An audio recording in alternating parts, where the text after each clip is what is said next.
Lakini pia nataka kusema kama kifunguzi cha maneno yangu na utangulizi kwamba mambo ya rudud za kiilmu na mijadala ya kielimu ni katika misingi muhimu sana ya ufikishaji haki.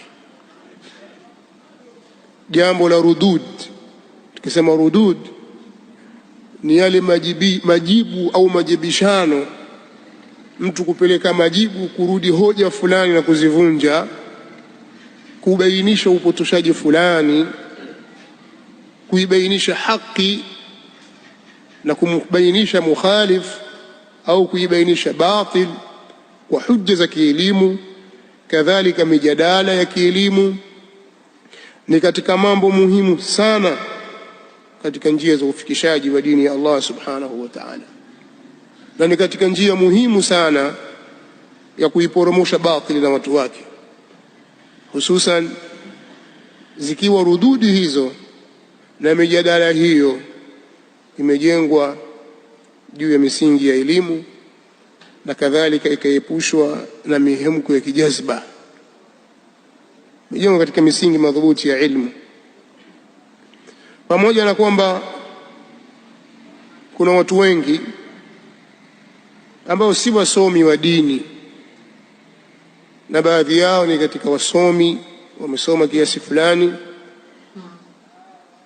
wanachukizwa na utaratibu huu ambao ni utaratibu wa kisheria. Kwa wao rududi za kielimu ni matatizo, ni shida. Zikitolewa rududi za kielimu bila ya kutofautisha kwamba hizi ni katika rudud na majibu ya kielimu, hii ni mijadala ya kielimu iliyolenga kuibainisha haki na kuwabainisha watu wake na kuiporomosha batil na kuwaporomosha watu wake na kulikashifu jambo lao bila ya kutofautisha katika hilo. Wao hawakubali, kwa maoni yao wao binafsi wanaona kwamba majibizano na rududi za kielimu ni katika matatizo. Mashekhe, mna matatizo. Kuna watu wanasema hivi, mngekaa mkajadiliana, mngekaa mkayamaliza wenyewe. Lakini wakati huo huo hawazuii wale wanaopotosha, wakawaambia msiseme ila kwa ilmu, msipotoshe.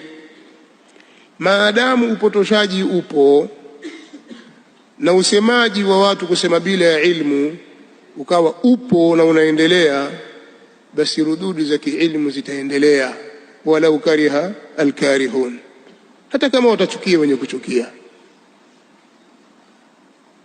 Wala watu hawatafuti sapoti ya watu wengine wawasapoti katika hilo, kwamba watu wamekasirika kweli kweli na wakasirike.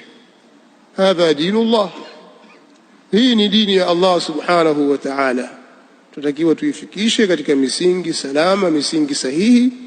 Wala nakhafu fillahi lawmata laim, na wala tuogopi kwa ajili ya Allah subhanahu wa ta'ala lawama za wenye kulaumu.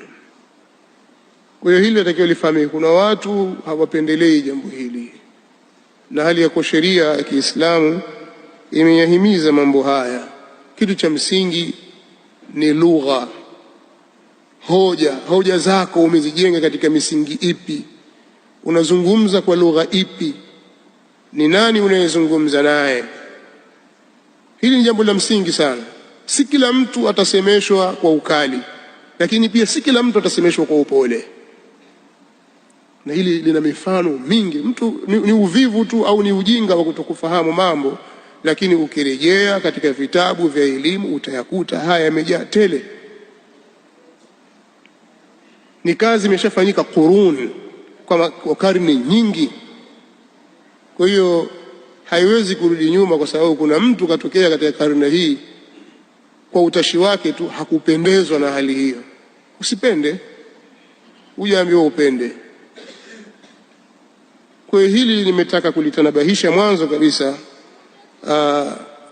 kwamba hili ni jambo la kisheria lipo, na watu watakiwa walizungumze kwa uadilifu na insaf.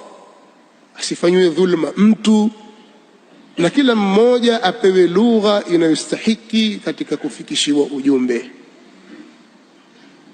Na uharibifu unapofanyika alanan, kwa uwazi kabisa, dhahiri shahir, basi kadhalika ubainishaji unatakiwa ufanyike alanan, kwa dhahiri shahir. liyahlika man halaka an bayyina wa yahya man hayya an bayyina. Hii ndio dini ya Allah subhanahu wa ta'ala, na ndio utaratibu ambao umo ndani ya Qur'an na sunna za Mtume sallallahu alaihi wasallam.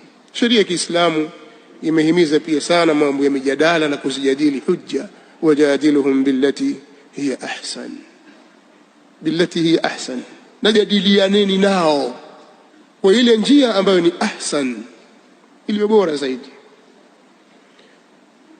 Ndivyo tulivyoamrishwa na sheria ya dini yetu.